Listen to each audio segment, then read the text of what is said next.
প্রিয় দর্শক, দেখলেন আপনারা হাড় হিম করা মারাত্মক ভিডিওটি। আচ্ছা বলুন তো, এটা কতটা হিংসাত্মক, কতটা মারাত্মক? এইভাবে কোনো মানুষকে একেবারে ছাদ থেকে ছুঁড়ে ফেলে দেওয়া কি যায়?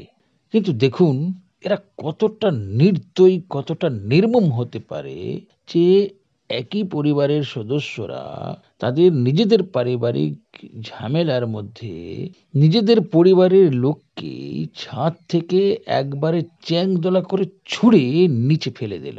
আর এই মহিলার এখন অবস্থা অত্যন্ত আশঙ্কাজনক। মৃত্যুর সঙ্গে পাঞ্জা লড়ছে সেই মহিলা। আহারে কি মারাত্মক অবস্থা!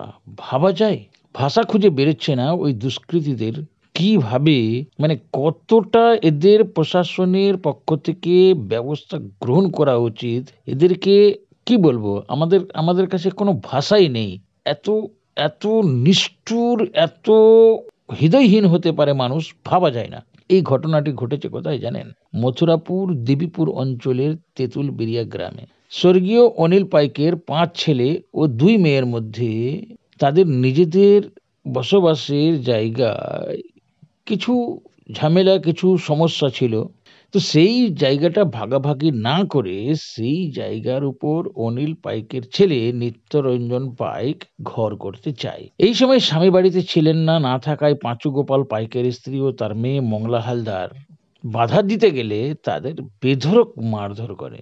ইতিমধ্যে পাঁচু গোপাল পাইকের মেয়ে রূপালী হালদার ছাদে উঠে বাধা দিতে গেলে তার হাত পা ধরে ছাদ থেকে একেবারে নিচে ফেলে দেয়। এই ঘটনায় ব্যাপক আলোড়ন সৃষ্টি হয়েছে। অভিযোগ যে তনয় পাইক ও কালো সোনা পাইক এই ঘটনা ঘটিয়েছে।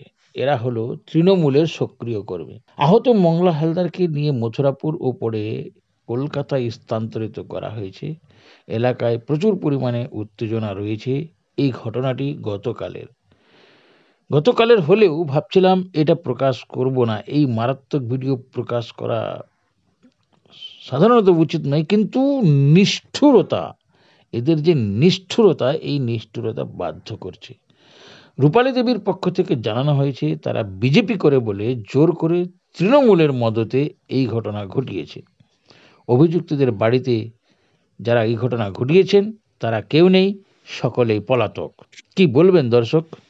আমি ওনার যে অসুস্থ তার দিদি, যাকে ছাদ থেকে ফেলে দেওয়া হয়েছে সে আমি তার দিদি।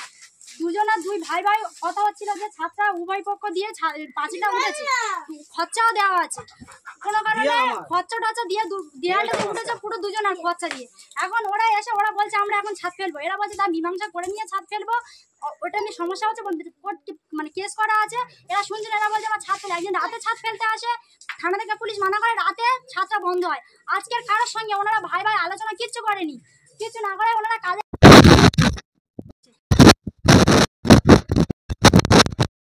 কেন কাজ করা হচ্ছে, ছাদে ওঠে ছাদ থেকে ফেলে দেওয়া।